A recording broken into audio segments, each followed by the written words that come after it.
No medium of art immerses us into their worlds quite as well as the interactive medium we lovingly refer to as video games. Virtual reality takes that nature of immersion and amps it up only 100 times. Hi, I'm Ishaq, and today we'll be discussing the modern day witchcraft that is virtual reality and the best games within that space. You, my friend, are with the IXI Gaming Podcast.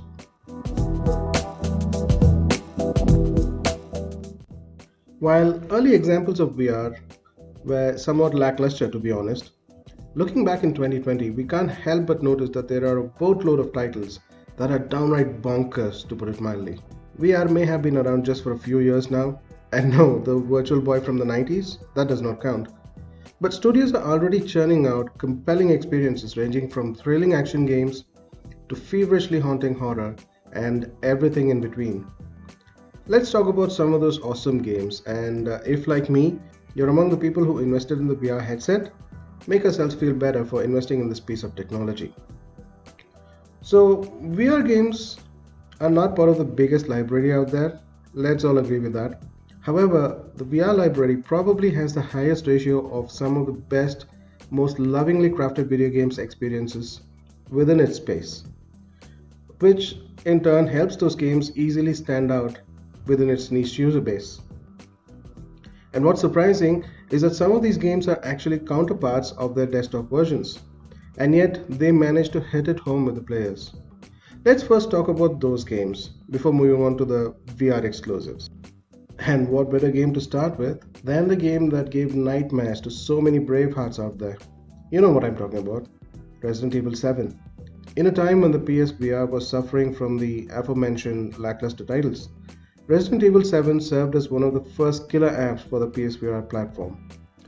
You see, suffering through the claustrophobic and anxiety inducing corridors of the Baker's family residence on a flat screen was one thing, sitting through it in VR is a whole other story. The close to photorealistic visuals combined with a masterful sound design do not help matters when you mount a VR headset on, and I mean this in the best way possible. Now let's talk about that sound design for a moment. From the chill-inducing soundtrack that crescendos every now and then, to the haunting silence punctuated by the creaks and footsteps on the floor, and the sound of the rain and thunder outside, Resident Evil 7's sound design accentuates the visuals unlike any other VR horror game I've seen. I've lost count of how many times I had to pause the game and reassure myself that, dude, this is just a game. And that speaks volumes of how well Resident Evil 7 brings horror into a VR environment. So, if you aren't a fan of horror, get it anyway, so you can scare the pants out of your friends. And trust me, the fallout between you and your friends after that will be totally worth it. Needless to say, this is a must try if you have a VR headset. And now let's switch gears and move on from something that was mind-numbingly scary to something that is mind-numbingly funny. If you haven't heard about Trover Saves the Universe, you should pay attention. From the minds of one of the creators of Rick and Morty, Trover Saves the Universe delivers its brand of humor with a ridiculously absurd story, potty mouth language, and downright hilarious and sometimes disturbing situations. The game even pokes fun at its own very mechanics. The plot revolves around Trover, whose dogs have been stolen by an evil alien who gains godlike powers by placing those dogs in his empty eye sockets. Yes, you heard that right. And joining Trover in his quest to retrieve his dogs and save the universe in the process is you, the player. And you play a Chairorpian who always sits in his chair, which is this game's version of a mute protagonist who does others' chores. The game employs a now true and tested VR exploit of having you, the player, look at the events from a third person perspective. And like a couple of other games we will discuss later in this list, this perspective has been put to great use, making it a part of combat, platforming, and puzzle solving. There is enough ridiculousness in display here to satiate any Rick and Morty fan, and although this game has a non-VR mode, it is highly recommended that you play it in VR and watch all the madness unfold up close and personally. This game is definitely worth it, for the laughs and the entertainment value it brings. And now I want to talk about a game which, honestly, I'm glad is on a list like this. The very fact that we are discussing No Man's Sky in a best games list restores my faith in humanity. Given the kind of disastrous launch the game has had, it is a testament to creator Sean Murray's commitment to the game that it has come so far. The game's Beyond update not only drastically improves the game, but also adds third person view for the game and adds VR support. Hunting for resources, building bases, and then flying away to an unknown planet not knowing what's in store there. And to do all of this in VR is a completely different experience, one that has to be experienced to understand. The VR mechanics themselves have been executed very well with fluid visuals, option to move freely or to warp nearby, and a generally intuitive control scheme, all of which make the experience that much more appealing. If you play this game regularly, or even if you haven't yet but have a VR headset, please experience No Man's Sky in VR. It is definitely worth it. And segueing from interplanetary travel to something very old school, let's talk about Tetris. Tetris is perhaps the most well known and most played title in the history of gaming.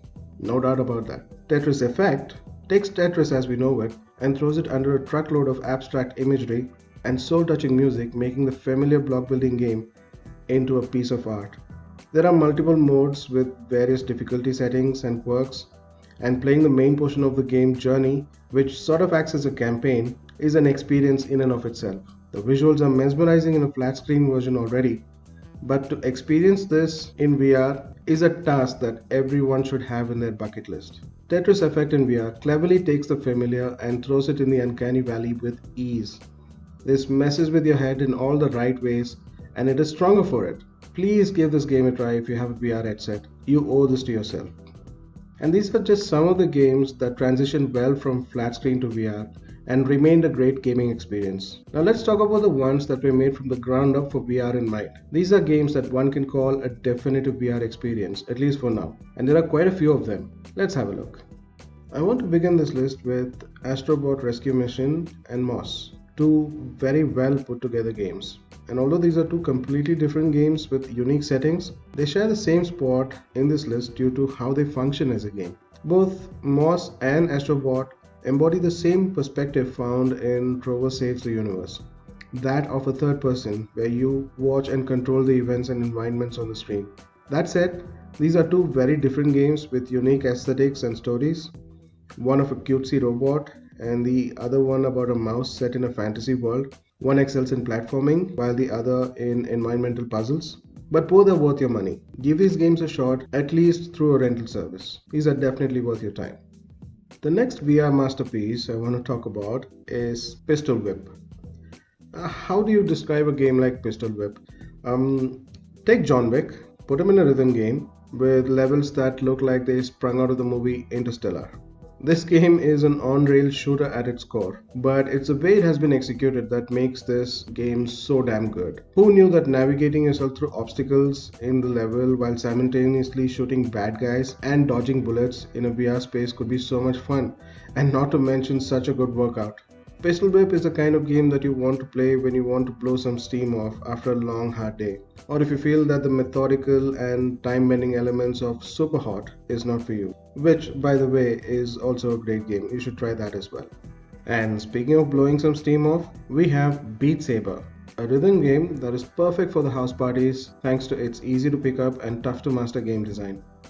This game is so reminiscent of Guitar Hero in some ways, and perhaps it's that added boost of nostalgia to the simplicity that makes this game instantly gratifying. The game is quite flexible in its difficulty, giving you all the time you need to master its frantic gameplay. And the satisfaction of beating that one track on the highest difficulty is definitely worth the sore arms that you're sure to have after your time with the game. Needless to say, if you're having guests over and you have a VR headset and you want a fun time, get Beat Saber. It is definitely a party pleaser and definitely worth it.